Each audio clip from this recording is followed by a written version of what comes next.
Dr. Vijay, ma'am.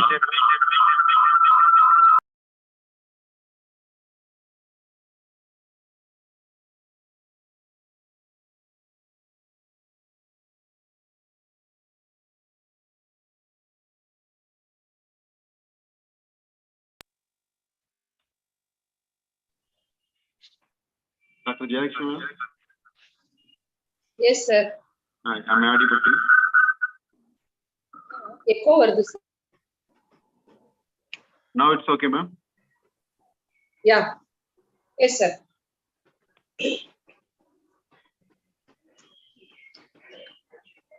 Sir, good afternoon, sir. Very good afternoon, sir. Very good afternoon.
Jayalakshmi, ma'am.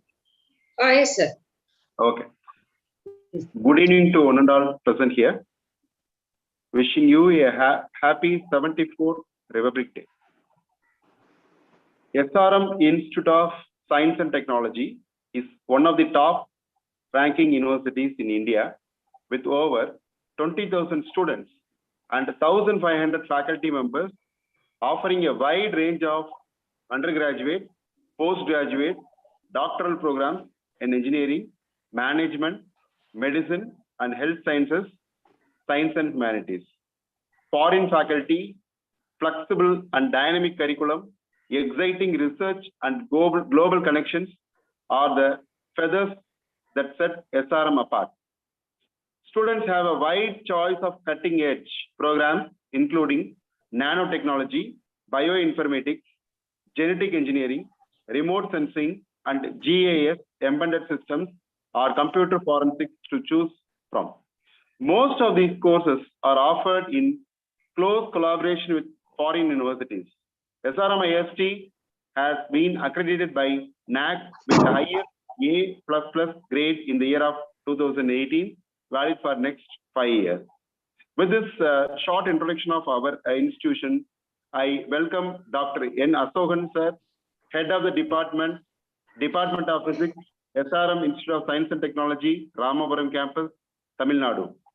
I welcome, sir, for you to deliver the program on the awareness on the implementation of the National Education Policy for School Education 2020. With this, I called my colleague, Dr. V. Jayalakshmi, Assistant Professor, to introduce our today's chief guest. Ma'am. Good afternoon to one and all. Thank you, sir. Good afternoon to one and all. I'm happy and privileged to introduce our HOD, Dr. N Ashokan, SRM Institute of Science and Technology, Ramapuram Campus. He was a former director, dean, and principal of leading education at Tamil Nadu. He has 25 years of experience in the development of sound educational institutions, demonstrated excellence in determining and formulating policies, executing and implementing strategies, and providing overall directions to growth. He has drafted in planning, directing, and facilitating operations at highest level of management, enterprising leader with ability to deal with people and process across levels and from diverse backgrounds. He has obtained his full-time PhD in Material Science Engineering Education from NITTR, Chennai, University of Madras, Chennai. He completed his ME from Regional Engineering College, Trichy, and MSc Physics in National College, Trichy, Tamil Nadu. He is also a certified accredited for Asian Pacific Accreditation and Certification Commission, Colombo Plant Staff College for Technical Education, Manila, Philippines. He has expertise in taxonomy of teaching, learning, and assessing process, revised Bloom's taxonomy, constructing multiple choice questions. He has organized faculty development programs on academic delivery and academic audit, micro and macro teaching, performance excellence, developing personal mastery, and educational leadership. He has trained more than 34,000 professionals throughout India. He has developed an innovative pedagogy, staff-structured syllabus module based on revised Bloom's taxonomy and implemented successfully. He has published a book in 2020 entitled A Textbook on Higher Order Cognitive Abilities, ebook on Concept 3 in 2021, ebook on Learning Outcome-Based Education in 2021, and he is also writing a book on Crux of the MCQ, and he is a lifetime member of ISTE and received Best Paper Award in 12th ISTE Annual Convention of Tamil Nadu and Pondicherry section. He is in advisory, editorial, and reviewer board for the International Scientific Journal of Contemporary Research in Engineering, Science, and Management. He is also an editorial member in GRD journals. He is an editorial member of International Journal of Advanced Science and Research Work. Sir, I'm happy to welcome you, sir. Please take over the session, sir. Yeah, thank you very much. Thank you, Dr. Subramanian and Dr. Jayalakshmi. And very good afternoon and very good evening and warm greetings to one and all present here. I am very grateful to SRM ISC Ramapuram campus management committee members and my dean, Dr. Murali Krishna, to give another opportunity to interact with so many teaching faculty to share my experience on how this national education policy implementation is going on. It's only an awareness program, how we are going to take up on this, right?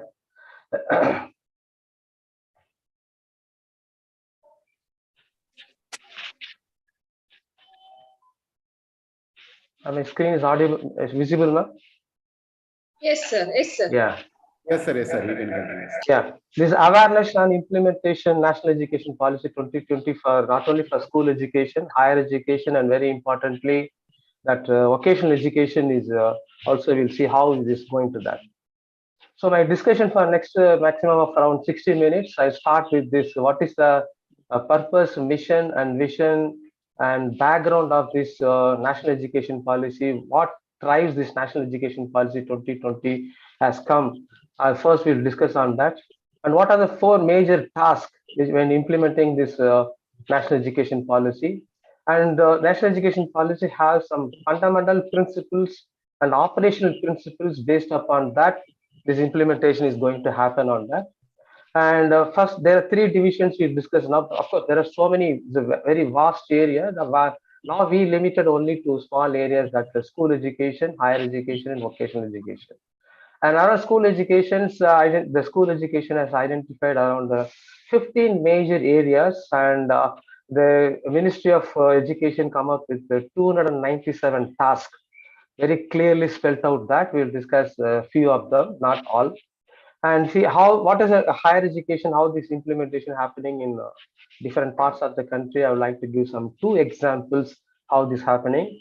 And very importantly, this vocational education, because it was vocational education is all along the last more than 15 years, it is not in the picture that people feel that attached with that it's a low esteem profession or related to technician kind of feeling. Social stigma is there. Now that stigma, this government wanted to completely eliminate it, and they want to introduce this vocational education from this primary school, secondary school, as well as in the higher education also. They want to introduce parallelly on that. So they already identified 17 job sectors and 152 job roles they identify on that. We'll see one by one how it's going to be take up that, right?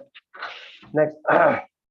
Of course, it is everybody knows that how this national education policy after the independence start with is 1968 and 1992 and 2005, 2016, 2017.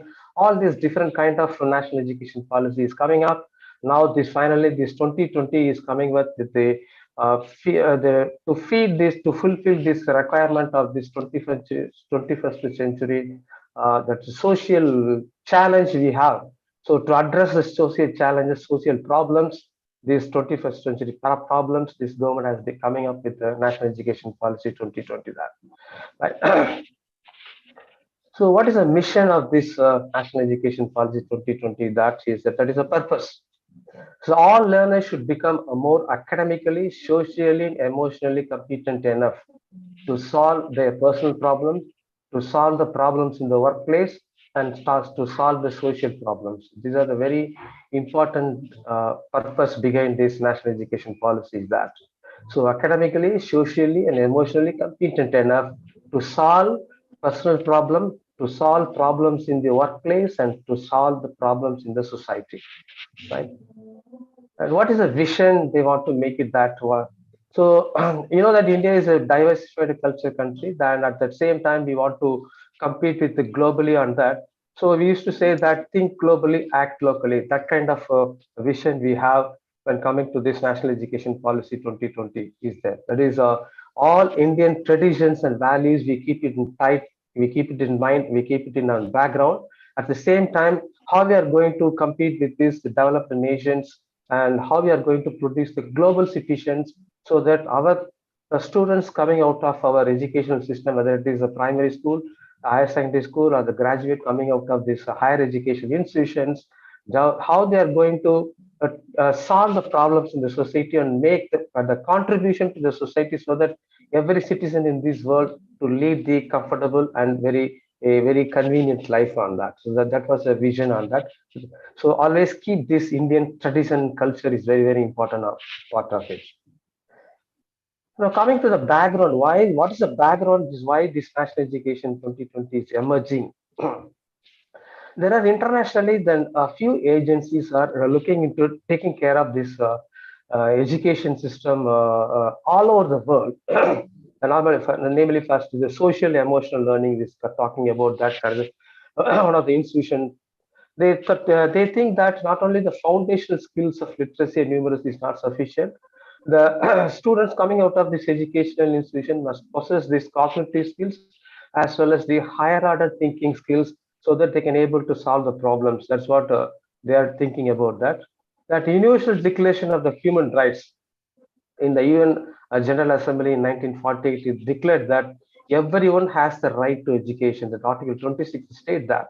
So how this, not only this elementary stage, elementary education is compulsory and education should be directed to full development of the human personality, they emphasize on it. And of course, coming to this STEM education, the science, technology, engineering, again, the emphasis on this critical, they expect that the students coming out of this education system must possess critical thinking, creative thinking, problem solving thinking, and effective communication. They're also emphasized on that.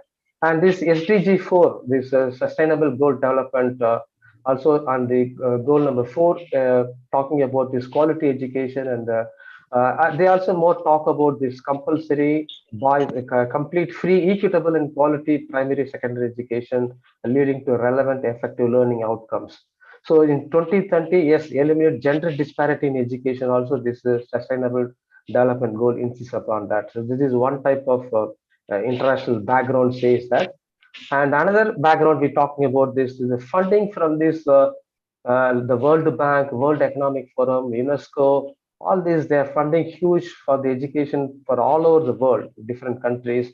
They're also insisting upon that they want to anticipate what kind of the problems the society will face all over the world and how our education system preparing our students to face the problems and solve the problems to make the every citizen in this world very comfortable to live the comfortable life. So these are the background internationally. And coming to this Indian nation, our Indian national background. After the globalization, yes, this knowledge economy and knowledge society is become giving more importance to that. And not only that, we want to educate every students learn how to learn and become the lifelong self-learner is there.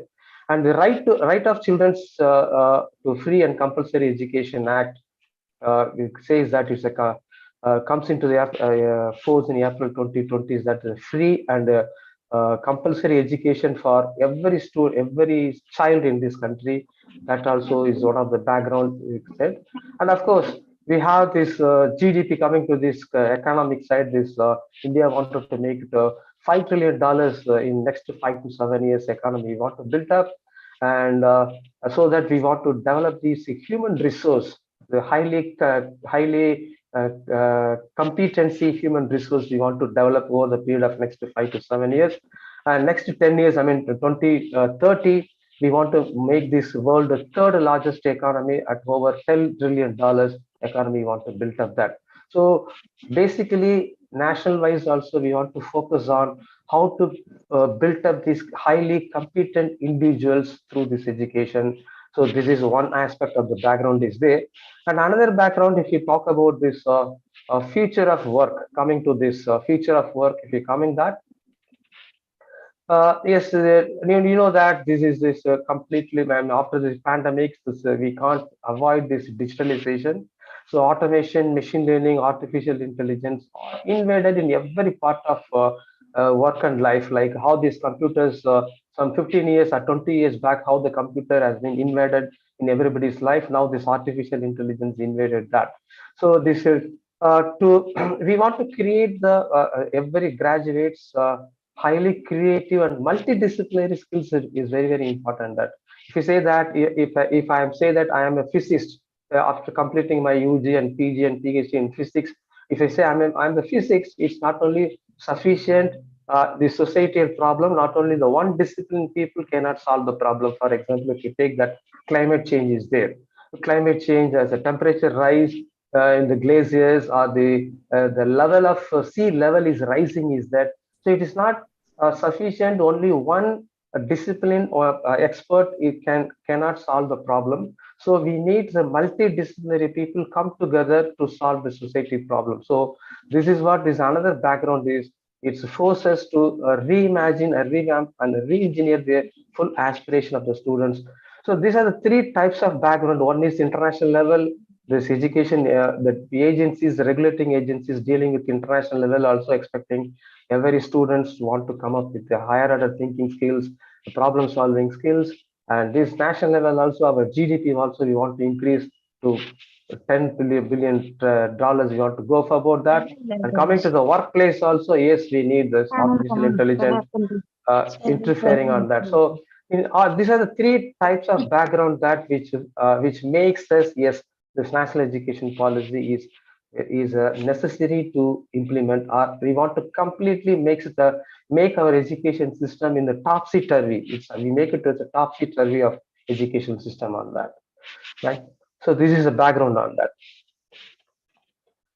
And one in very important, if you ask me that is one question, or we want to put it to one tagline. So what is a national education policy 2020? If you ask me that, this is the one tagline I want to put it in that.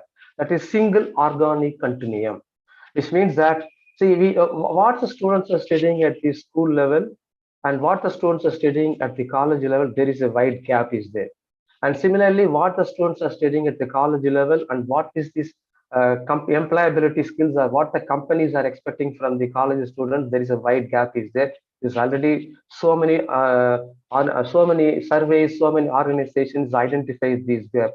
So first of all, we want to fill up this gap, or maximum we want to reduce the gap between school education, college education, as well as the employment.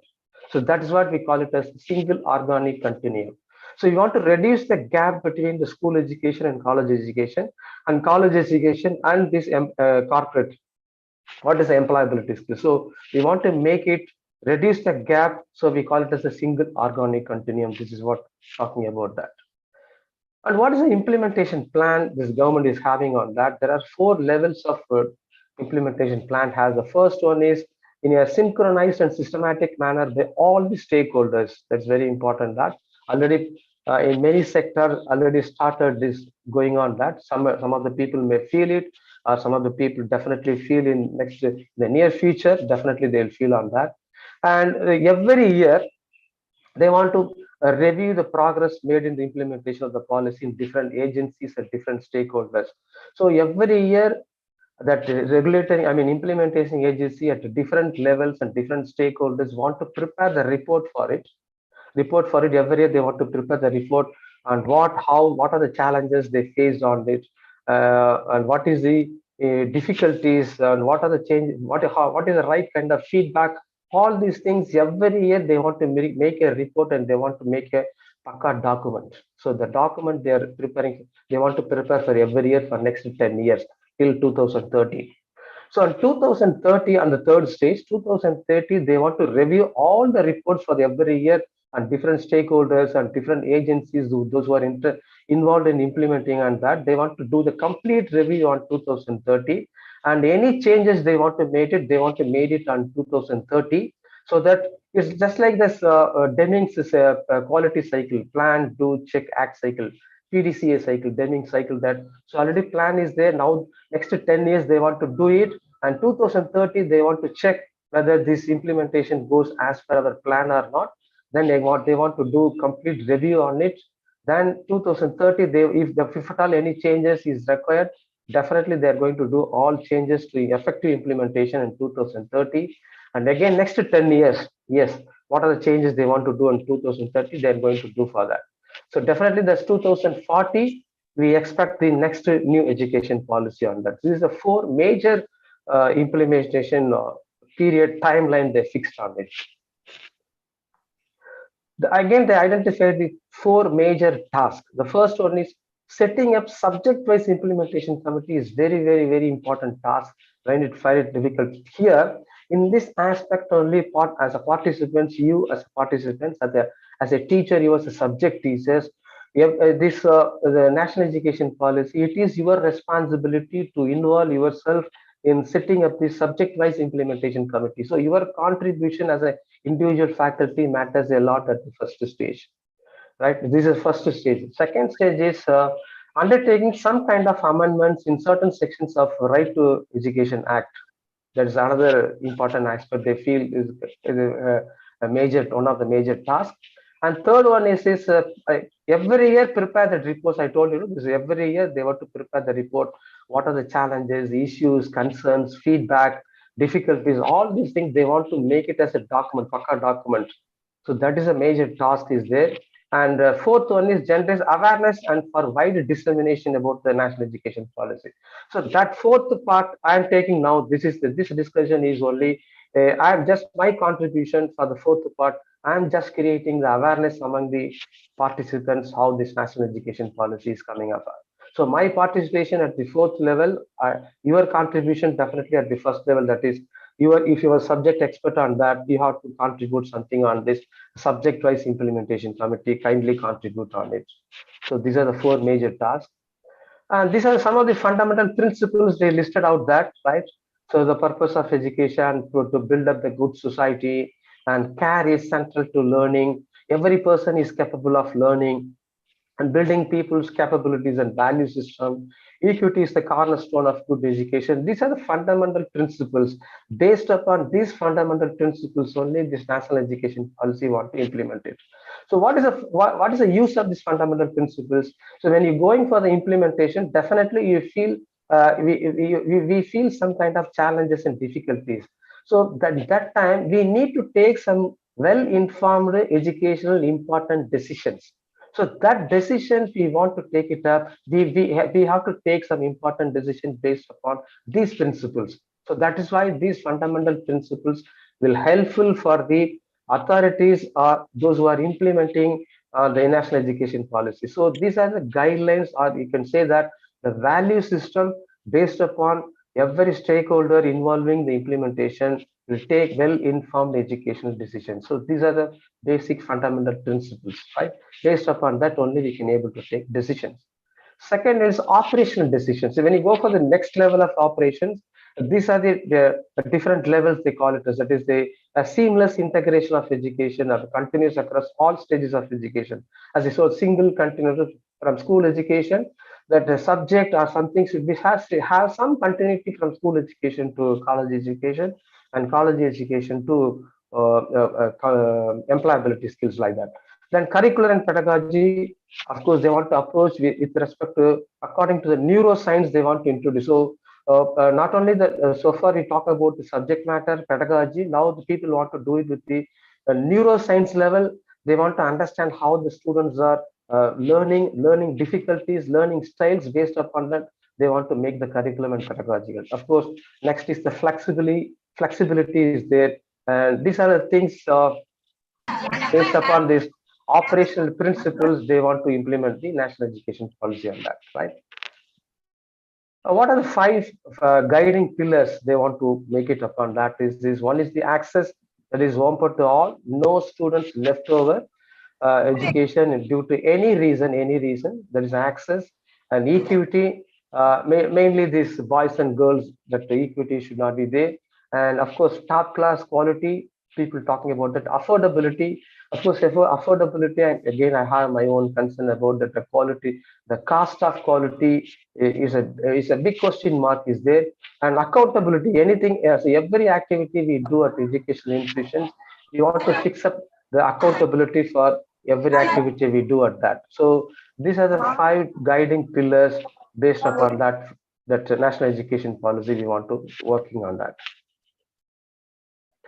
And you know that there are 23 different organizations all over the world working on this to implement this national education policies, right?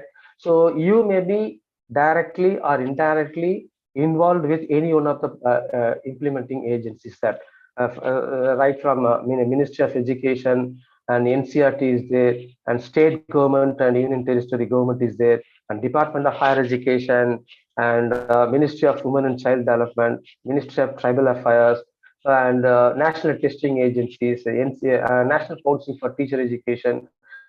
So there are 23 different organizations already started working on implementing this national education policy. So anytime you may get information, now currently also you may directly or indirectly doing work for this implementation of these organizations, right? So coming to the first step in the implementation, talking about that, we have this, initially we have the Ministry of HRD we have. Now the Ministry of HRD has been changed. The name has been changed into this Ministry of Education. That is the first implementation of national education policy. That. So the Ministry of Education have two major divisions. One is this Department of School Education and Literacy, and second one is the Department of Higher Education. So this was the first step implementation, already done it. Now we have only Ministry of Education to implement this national education policy on that, right? And I'm coming to this school education, we have that. And school education, yeah, Ministry of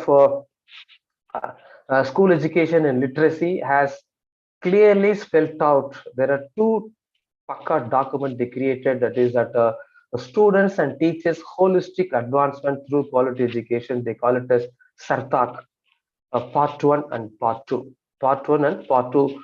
They identified. They released this document on 8th April 2021, and they delineates 297 tasks, complete very beautifully. They at the micro level they frame this 297 tasks, how this national education policy to be implemented, and school education is beautifully they recommended that. So two parts is there, part 1 and part 2.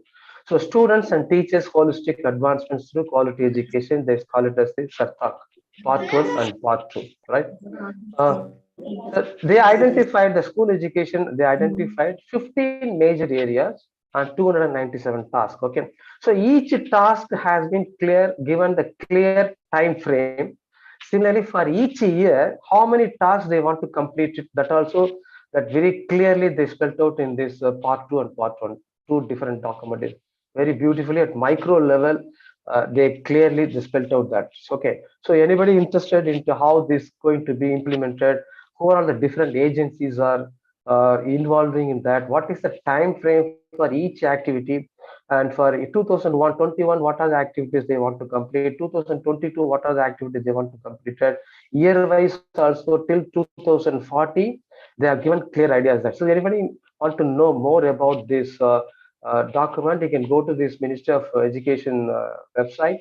You can easily available download this the two important documents, the Sarthak part 1 and part 2. You have a complete idea about that, how this national education policy has been going to implement on that. We will see 2-3 important things, what are these things. So these are the 15 major areas Department of School Education Literacy has identified, of like early childhood care education, foundational literacy and numeracy, and curtailing the dropouts, and what is the policy for the teachers, and what is a teacher education is the reimagining the vocational education, how they are going for adult education and lifelong learning, technology and use of integration, online education.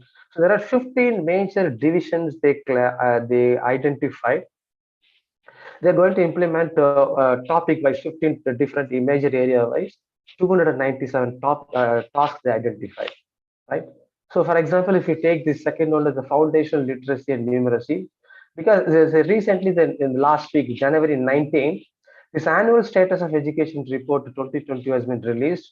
There are of course, many findings is there, two important findings that say that the children's basic reading ability has dropped to pre-2002 levels. What they're saying that even at the 8th standard, students find it difficult to read the second standard textbook. Currently, students are studying 8th standard, find it difficult to read the second standard student textbook. That's what they're talking about, that children's basic reading ability has dropped to pre-2012 levels. That's what this annual status of education report 2022, which was released on January 19, says that. And again, this says that children's basic arithmetic levels declined over 2008 levels. So what is the level of arithmetic level before 2018? Now, because of the pandemic, continuously, even after the pandemic, the recovery is very, very difficult. So now you have to give more focus on this foundational literacy and numeracy. There's an importance for that, right?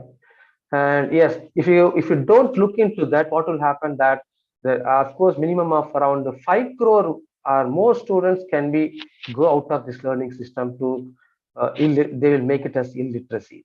So if you don't focus on this basic reading and arithmetic, definitely there is every possibility that more than 5 crore students may go out of this literacy system. They will become illiterate, right? So in that sense, it's very, very important that. So how they are going to implement it? There is a task is given that task number 27 to 59 is listed out that. So what are these are the task number 27 to 59 is related to the literacy and numerical ability they want to develop. So these are the different agencies they are working on that. So task number 31, 32, different task is given. So like NCRT, CBSE, state government, central government, all these people are different stakeholders are working on it. So this is what clearly spelled out on that document. And coming to the next one is the curriculum and pedagogy is to that, but not only schools, in even higher education also that. So learning should be holistic, integrated, inclusive, enjoyable, and engaging that. It seems to be the wordings are very catchy. It seems to be very fancy words, but it's very difficult to implement coming to this curriculum and pedagogy in education system that. Now, to implement that, now the national education policy want to identify 12 position papers will be directly related to curriculum and pedagogy. So here, yes, as a participant, as a teacher, your contribution is very important. That how, as a teacher, I'm going to contribute to preparing this position papers related to curriculum and pedagogy. That. So what is the different 12 papers is, what is the aim of education, so preschool education, how we are going to that, how science education, how I'm going to contribute to the top class quality, how I'm creating more effective on this environmental education, mathematical education, arts education, languages, all these things, respective teachers has to contribute that. So again, this is one of the major tasks, preparing the position papers for 12 position papers, how we are going to, what is the plan, how we are going to design our plan, how we are going to implement it, what all the people want to implement on this is going to be the task. So each faculty or each teacher has to contribute in preparing this 12 position papers.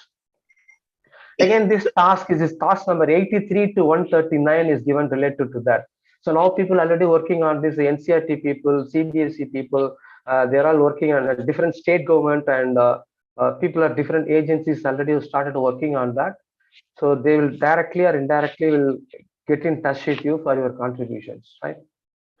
And if you surprise that, coming to the language is 121 languages they want to give importance, they want to sustain, they want to grow. So we need language to learn, to retain, and to recall our knowledge regarding the language is another importance they are giving in this national education policy.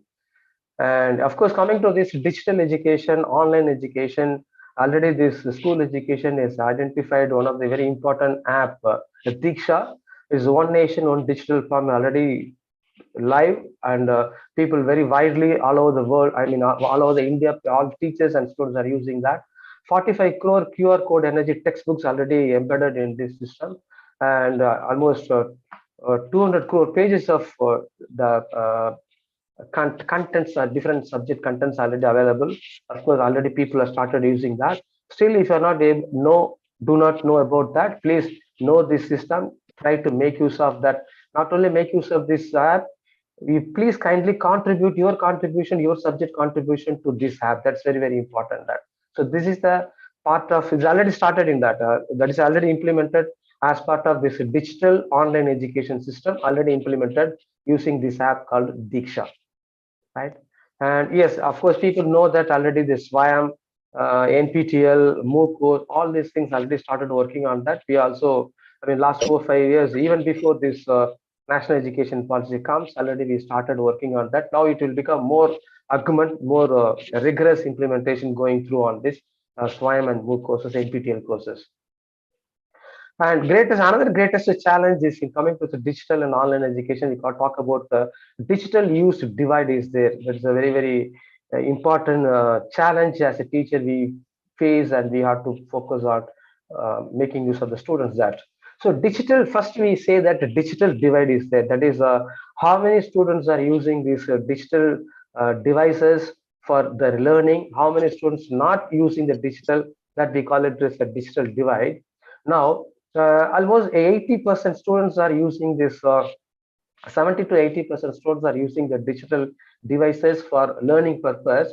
But among these 70% of the students using the gadgets, how many students are effectively using for or productively using for learning? How many students using only for entertainment purpose? That matters a lot. That we call it as the digital use divide. So we have, as a teacher, we have to be very conscious about when students are using these digital devices. We have to ensure that whether they are using significantly productively for learning purpose or they are simply using for entertainment purpose. Now we want to reduce the gap, the digital use divide gap, we want to reduce it. So be aware of digital use divide that. And again, I told you that the finance cost of education to be frank, I don't have any idea about that, how this government going to bring down the cost. I don't have any idea about that. But yes, then people want to, the government want to pump a huge amount of at least 6% of GDP they want to pump into this education system, so that they want to give more amount of scholarship to every student they want to give on that. We wait and see what will happen on that part. So the outcomes from the implementation of national education policy in school education can be visualized or can have this effectiveness after 12 years. So if you start now, because it's a 12-year system, we have that. Of course, even before this 12-year system, then and there, every year, definitely we have some outcomes. The outcomes may be as per our expectation, may not be according to our expectations, but complete outcome definitely will have after 12 years, definitely we'll wait and watch. Till then, please identify how I can contribute for implementation of national education policy. Kindly think about that. So coming to the next is a part is higher education system. Yes, in 2040, every institutions in this India must we call it as the multidisciplinary institutions. Yes, our SRM ISD already is there, is a multidisciplinary institutions. As our Dr. Subramaniam says that we have this courses across all disciplines. A range of disciplines include science, medical, law, or every institution we have that. So like our SRM, so many all institutions like also want to be the multidisciplinary institutions across India. Yeah, that is a target in 2040 is there, right? Now, I have two universities already. I have the access to the document how these universities are implementing this national education policy. One is the University of Hyderabad. I have the access to the document how this phase wise they implement this national education policy. So this University of Hyderabad already started implementing on that. Of course, this is also one of the kind of multidisciplinary university, have wide range of courses starting from basic mathematics to the medical science. And the first implementation you may heard about this. They abolished this MPhil program, because there is no more MPhil program at University of Hyderabad. And the University of Hyderabad already registered on this academic bank of credit. I will discuss what is that. And next academic year 23-24, they allow the lateral entry students from outside the university. They have the facility to admit in the ongoing programs. They already frame the formulation. They will start admitting from 23-24. And similarly, this open to individuals, not only the regular students, it is like open university, open to individuals, the students from any part of the country, they can also join with the already ongoing program with this University of Hyderabad is there. And they completely restructure this 5-year integrated MA and 5-year integrated MSc programs.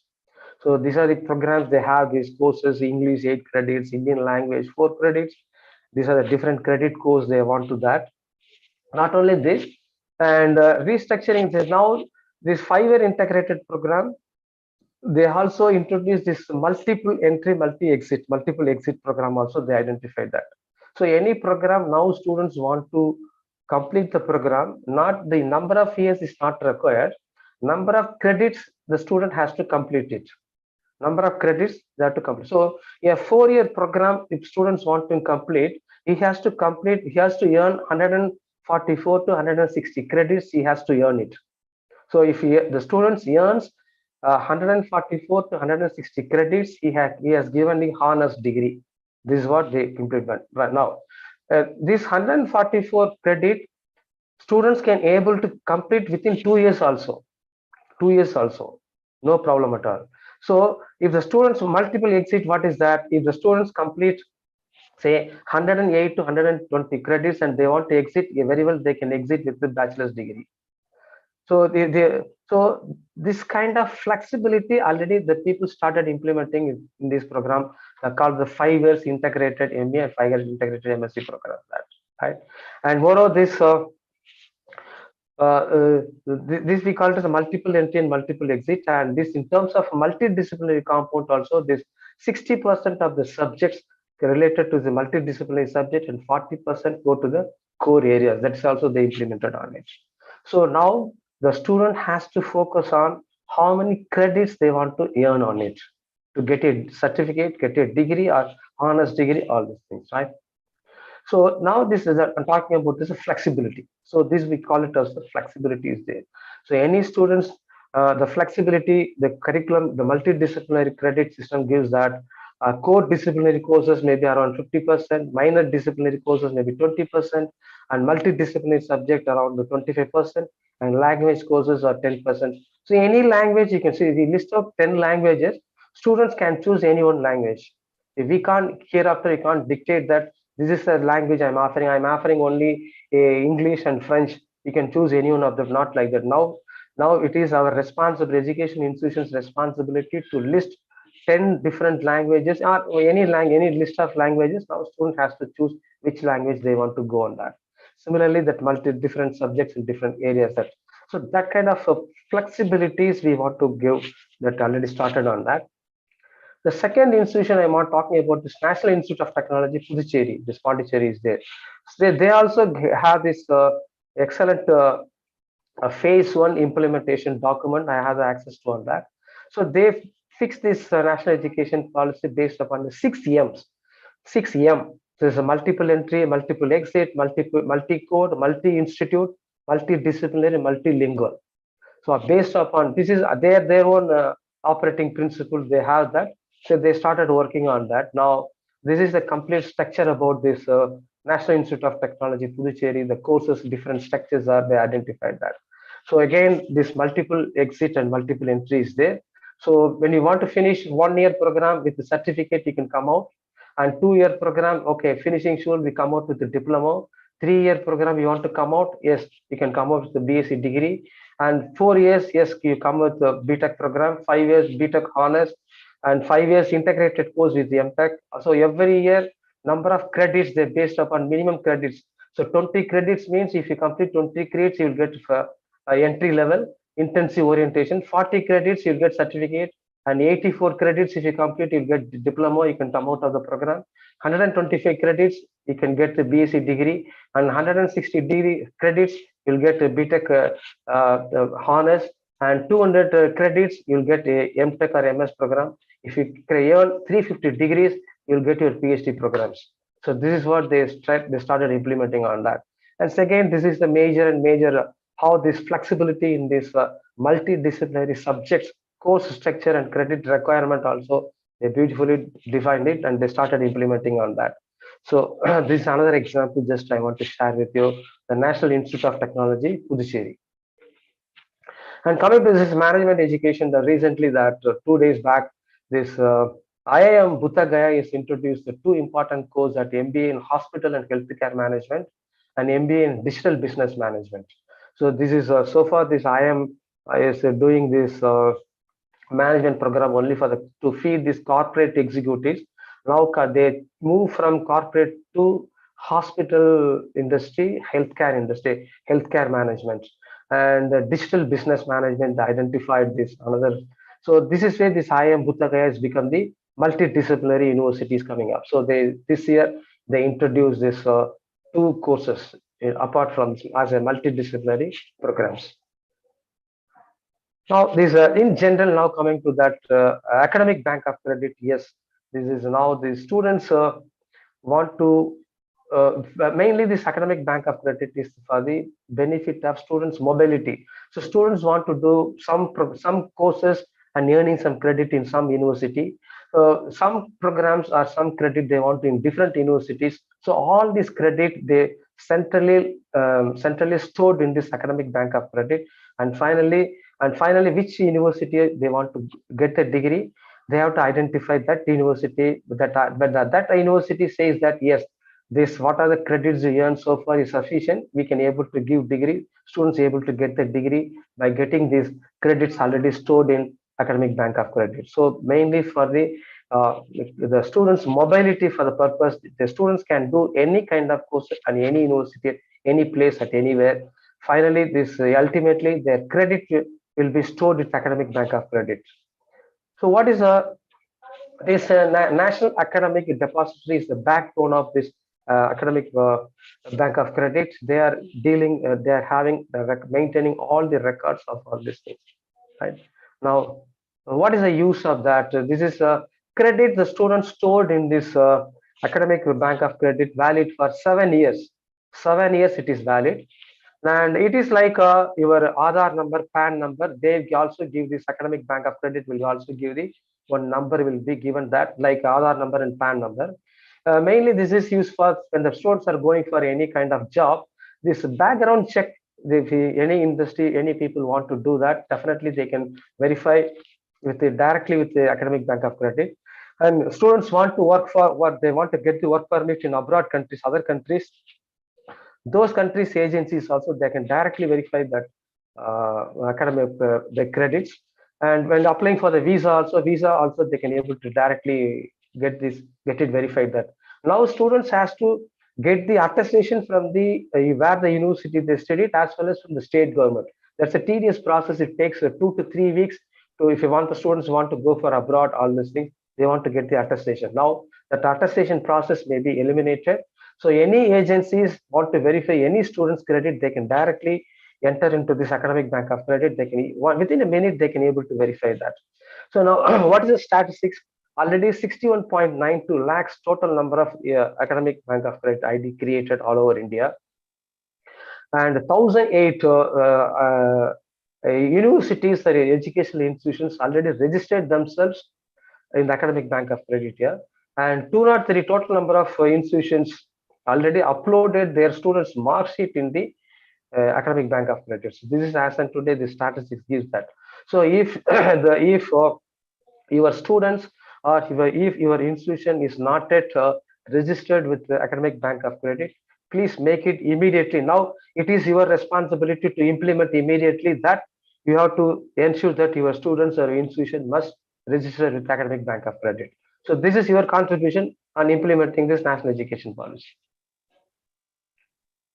So these are some of the helps, what is the advantage, all these things.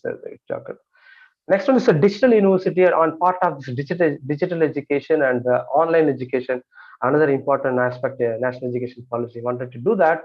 That main focus on giving these students skill-based training on that, or the job-oriented training they want to do on the digital university, not on a regular subject-like programs. They want to do that. So again, this digital university gives the flexibility that any student can able to do this courses in the digital university depending upon their learning speed. There is no time limit. There is no time limit. Only credit. Only they want to complete the assignments, and they completing this credit. They fast track. They can able to complete the courses. Not only the fast track, the slow track also students are able to do that. Suppose there is a program is called a 3-year program. Students can able to complete within 1 year. Students can able to do within 5 years or 6 years also. So depending upon the students' learning ability, depending upon this learning speed, they can complete the courses. That is the greatest advantage of people want to do the digital university. That right. So the National Digital University, to next academic year, June 2023, they're going to start regarding this multiple entry exit options. And this main purpose of introducing, establishing the National Digital University is the enrollment per enrollment. They want to make it as 50% gross enrollment. That is one of the major task of this national education policy, 50% gross enrollment by 2030. So this is another advantage of establishing national digital university, so that they can able to achieve the 50% gross enrollment, right? So the government is starting on June 2023, whereas this is the online course. So last January 11th, this Swayam course is open. 6 online courses open to all, anybody, open to anybody. They can able to do these kind of 6 programs, and your credit will automatically stored in the academic bank credits. So these programs, Swayam programs or NPTEL courses, if you start now doing, there is an option while you are registering in the courses. They will ask you, can Swayam or can NP ticket can open academic bank credit automatically. If you choose that option, automatically your account will be created. So this is the 6 open, first set of 6 open courses, more courses introduced by this Swayam on January 11th. So anybody can open to all, anybody can do this program, so that automatically your credit will go to the stored in the academic bank of credit, right? And the India's first digital university already opened in Kerala Techno City. There's a digital university, Kerala is there. Now this is the first, India's first digital university open in Kerala's Techno City. That yes, they also conduct all regular programs only through this digital universities there. These are my interpretation out of my experience. Just that instead of hereafter, we may have, I'm talking about after 2030, not immediately after 2030. We may not give this degrees based upon the degrees subject oriented degree program. Maybe we may give this application oriented program or solution oriented programs we have. For example, we have a certificate in preventive health, undergraduate in the rise in sea level, semi-skilled in income tax, semi-skilled in filing the income tax, highly skilled in filing GST. So this kind of certificates program, diploma programs, depending upon the application oriented or solution oriented programs may come. This is my assumption, that I may be wrong also, right? And again, this now the people want to give more weightage to the continuous assessment than the end semester examinations. Now, if you look into very deeply that, that from the British period, even before this independence, when the moment this Lord Macaulay introduced the system exam, that fear kills each and every one of the students, even today on that. If you say this, tomorrow is the examination, then every student has some kind of fear in their abdomen. So this education policy completely want to remove that word exam. So the fear want to completely remove from every student that. So that is why the education policy want to slowly fad out this end semester examination. Even the word exam they want to remove from that. So they want to introduce the word continuous assessment. Continuous assessment. So continuous assessment throughout the semester, throughout the year. So we want now this national education policy want to give more weightage to the continuous assessment rather than end semester examinations. So for maybe 70-30 also, 70% continuous assessment, 30% end semester examination, or 60-40, not less than 60-40. I'm very sure about that. So maximum 60% the continuous assessment, 40% end semester examination. So what are the continuous assessment different activities we want to do, not only for pen and paper examination? These are the different activities you can do, but we should have clarity on it, how we are going to design, implement, assess the students on different activities. That's the greatest challenge for every teacher on that. So please think about that and try to implement it. And this is already so again my guess is that, say for right now if there are for 6 or 8 such papers are there in semester, all the 8 papers now teachers are engaging according to, we prepare the timetable, we'll go to the class for all the 6 papers or 8 papers we are taking. Am I correct now? This is what practicing now.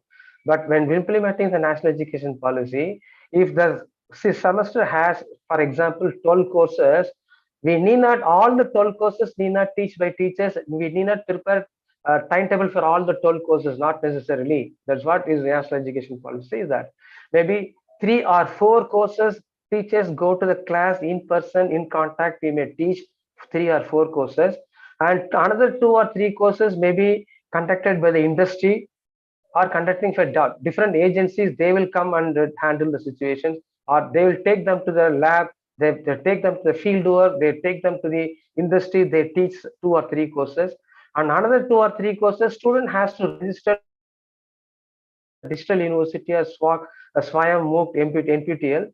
So this is going to be like this. The maybe at the anytime it may coming up even for the next academic year also of that.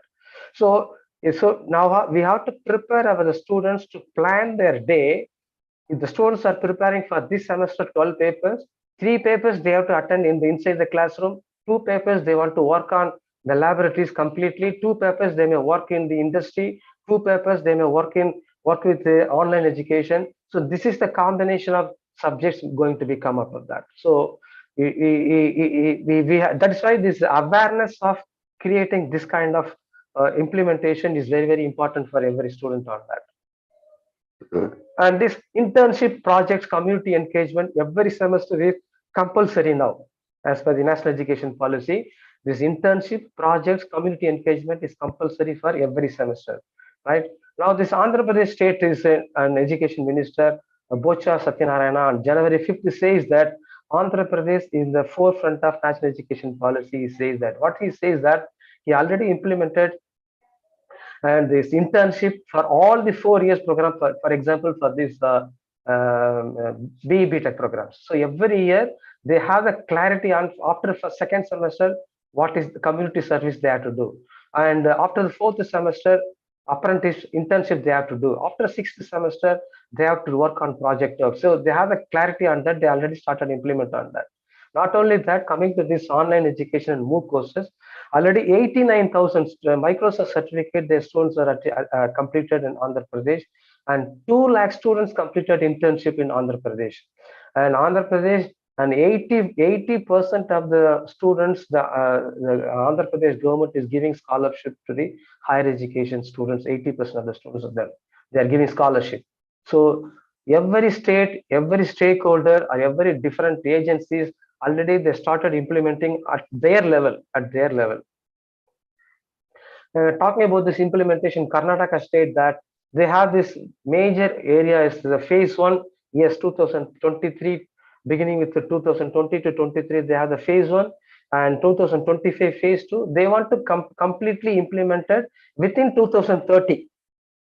They don't want to go for 2040. So Karnataka government want to complete, maximum complete they want to complete on 2030. They have 3 different phases they want to implement it on it, right?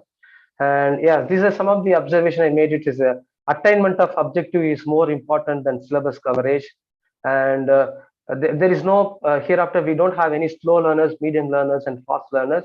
So everybody is the learners depending upon the learning style. They have to we need to accommodate all the learners into the education system, and continuous assessment is more weightage than the summative examinations, right? And the individual, now this attendance coming to that, now we are talking about this overall attendance of the, when how many days college is working, out of that how many hours days college students are coming to that, we calculate minimum 70% attendance we required.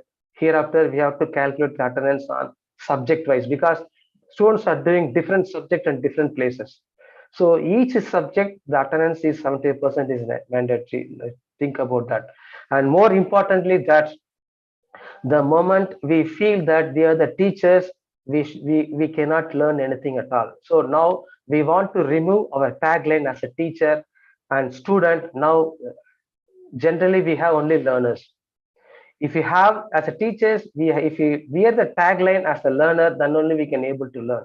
Yeah, as long as we wear the tag teachers, we psychologically, a subconscious mind always says that we want to teach something to the students. No, not at all.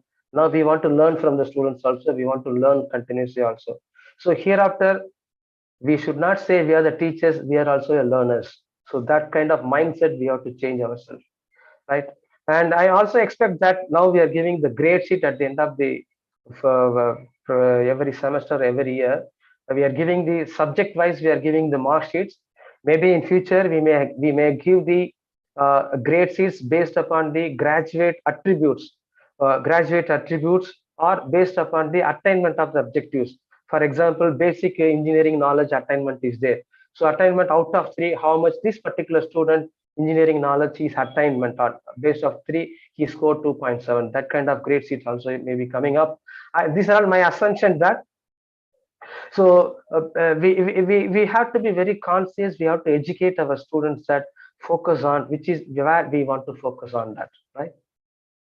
And I'm very sorry to say that lot of research all over the world in different part of the country, people are doing that. The leadership qualities among this educational leadership is lacking. It's not sufficient. This is what many research output saying that, and of course that. So I may expect already some of the premier institutions key administrative positions are held by IAS officers as well as the retired judges.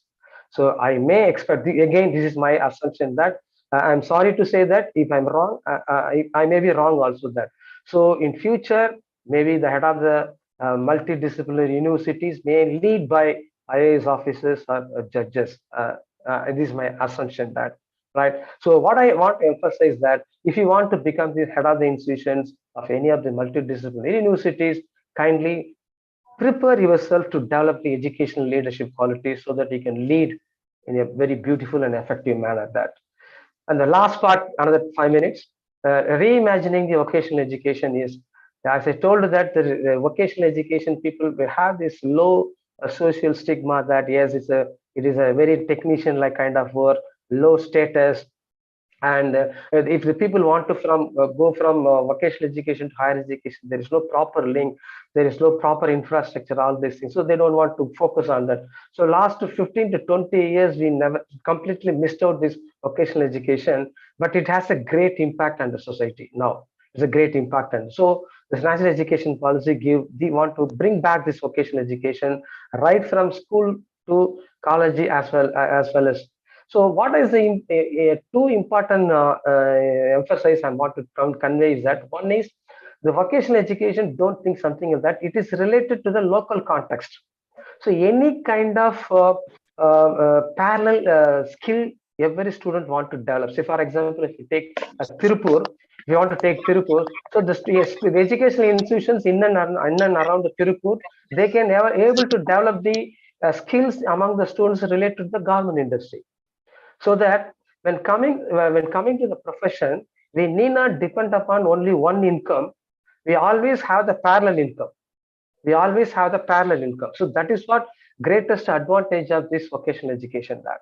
So mainly focus on the local context. There is no common vocational education. So depending upon the local context, like the deep south, they may have what is this locally available industries or skills or specialized skills they want to develop among that. If you go to northeast, if you go to south, north, so different locations should have different kind of locally created employment opportunities that we want to develop among the students right from the schools. The only thing to prepare the parallel income, that's very important. That's very important. That right now. This is one institution at Bhopal is there, the Pandit Sundarlal Sharma Central Institute of Vocational Education. It's a central government institution directly work under the Ministry of Education. So they are given this responsibility to develop this vocational education formulated on that. So this is there are two major competence they identified. One is the employability skills development, and another is the job specific skills development.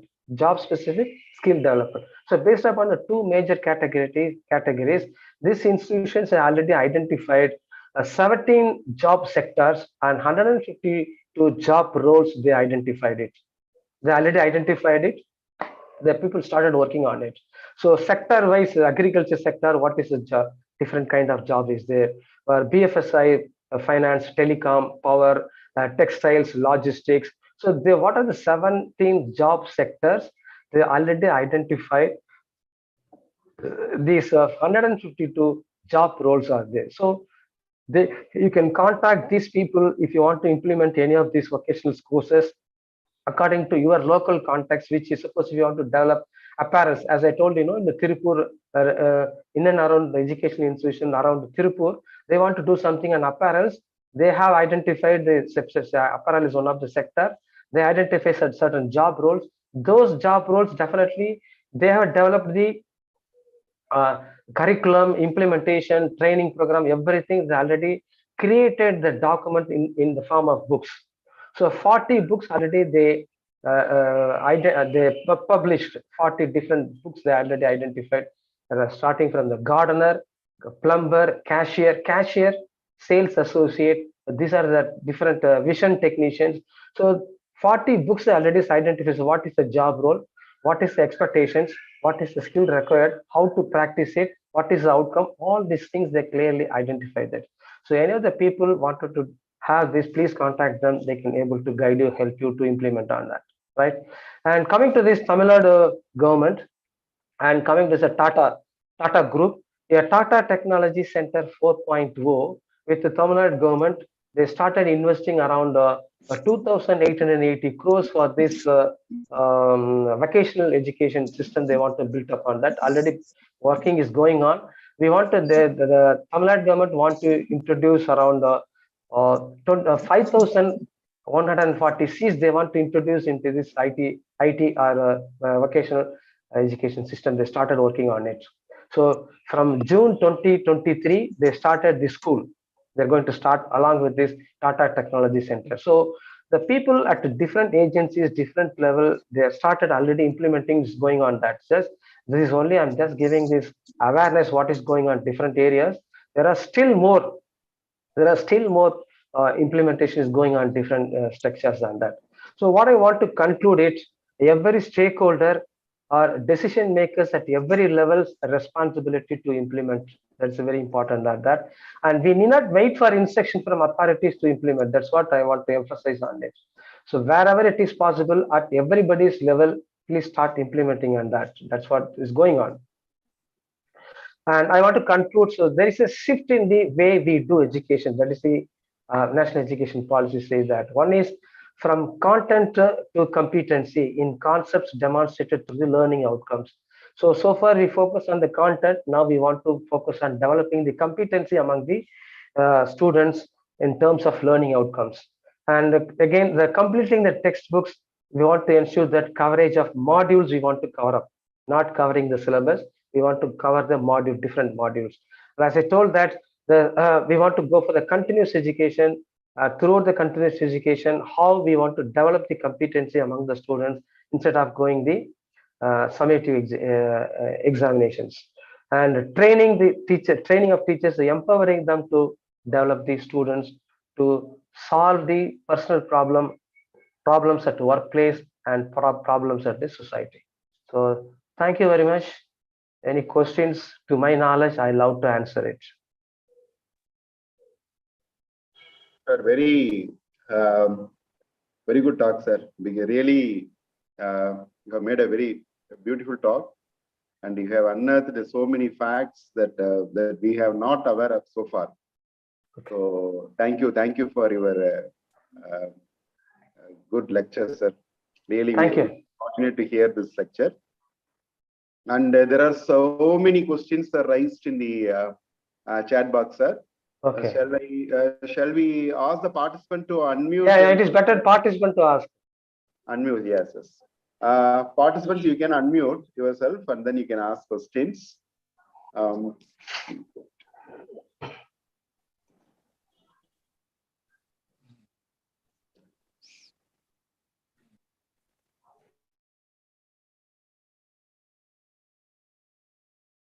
Sir, you are muted, sir. Subramaniam, sir, you are muted.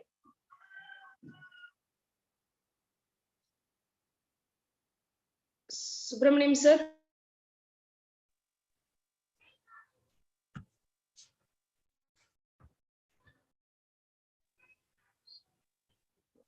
Participants, you can unmute. Can you unmute? Dr. M.S. Suresh Kumar, sir, you can speak. Yes, sir. Good evening to all of you, all the organizers. Special evening. thanks to Dr. N Ashokan for an excellent presentation. Really, this evening has transformed us to the educator to empowering level. Sir, one thing now, Yes, how we are going to implement these new transformation methodologies in engineering curriculum, sir? Because basically I'm a engineering faculty, engineering college faculty. How we are going to make it into a different branches are there? How we are going to make? Sir, And my doubt is that how this same could be implemented to the medical curriculum, general medicine curriculum. the engineering education is already we implemented, sir. Many institutions, I told you, even Hyderabad University, National Institute of Technology, that's why I gave examples. We started already implemented doing this. Where maybe you may be a college is affiliated to some of the universities. Once this affiliation is affiliated, then you have to work on it. Even before some 10 years before, when I was working with these colleges, I asked the faculty members or addressing the people, I asked that if, for example, in one of the colleges, I'm asking that the colleges are affiliated to Anna University. I asked the people if Anna University is not giving degree, if Anna University says that you give your own degree, well, how many students, how our quality will be there? I asked 10, 15 years back the same question. Now the situation comes. So anytime this affiliation system may go off slowly, not immediately, at any time. So slowly this affiliation system will go off. If the affiliation system goes up, how you are going to run your college? That's the greatest question you have to find the answer for you.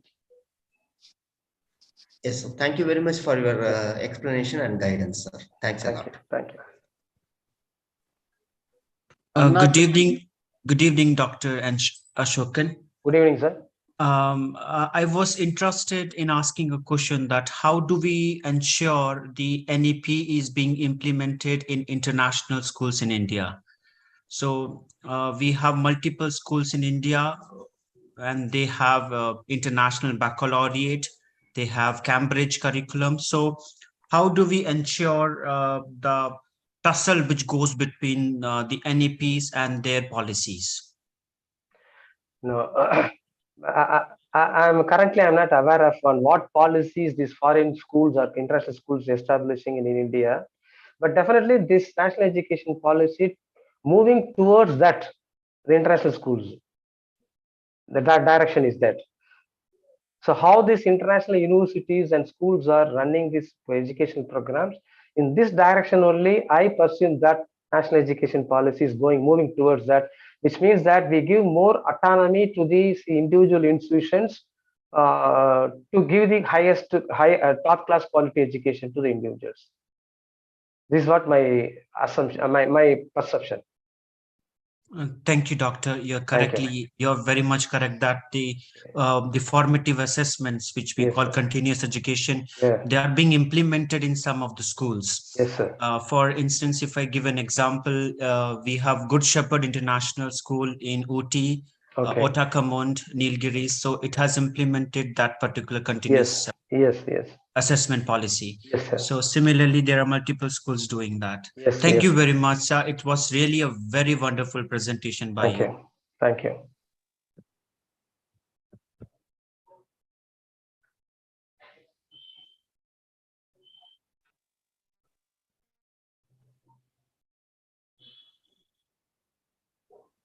Very useful information, sir. Thank you. Thank you, sir. Thank you very much, sir.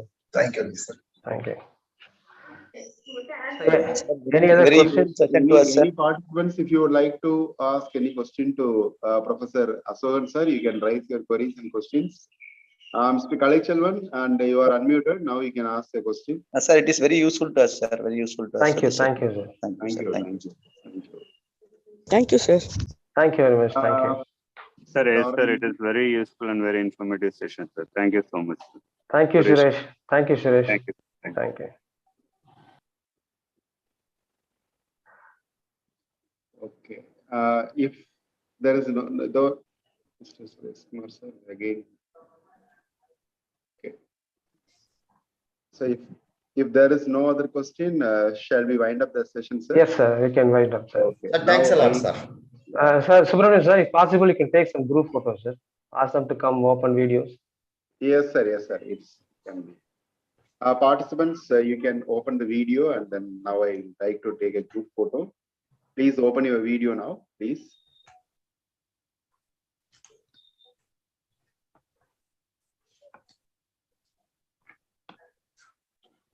Okay. Mr. Jacob. Thank you.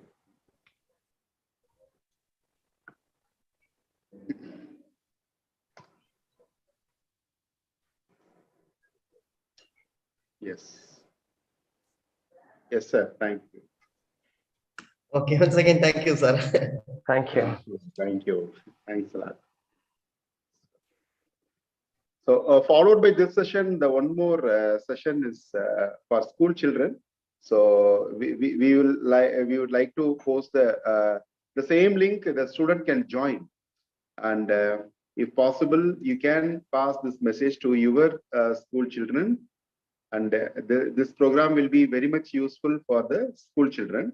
So I request the audience to pass the program. Program is the power of positivity. The program will commence at 6 o'clock. The resource person, Dr. T.N. Ramasamy, sir, he is a retired headmaster, sir. He is a motivational speaker from Rajapalayam. So I request the audience to pass on this to school children. So it will be very benefit for the school children. So in the same link, That is inside, sir. Zoom link. Yes, ma'am. That is inside. Ah, yes. Okay. I request Dr. N. Priyadarshi, ma'am, to render the vote of thanks of this session. Ma'am, please, ma'am. Priyadarshi, ma'am. Good evening to sir. I am audible. Yeah. Now only audio. You can proceed, ma'am. Yes, sir. Good evening to one and all present here. It has been such an honor to be a part of this wonderful event. I take this opportunity to thank our Honorable Chairman, SRM Institute of Science and Technology, Ramapuram campus, for his constant support to organize this awareness program. I also thank to our Chief Director, Dr. N. Sethuraman sir, and Director Dr. Subbayya Bharati sir, and Dean ENT Dr. M. Murali Krishna sir. They helped us in obtaining the necessary administrative approval for organizing this event. On behalf of the management and Department of Physics, Ramapuram campus, my sincere thanks to Dr. N Ashokan sir, who deliver a wonderful and informative talk about implementation of new education policy for school education. I think it is a significant tool for providing quality education to all in aspiring students, maybe are rich or poor, and also ensuring by low dropout rate. My heartfelt thanks to our VP Academics sir, faculty member and research scholar of Physics Department, SRM IST Ramapuram campus, for their support to make this event a successful one. Last but not least, I thank all the participants who have actively participated in this awareness program.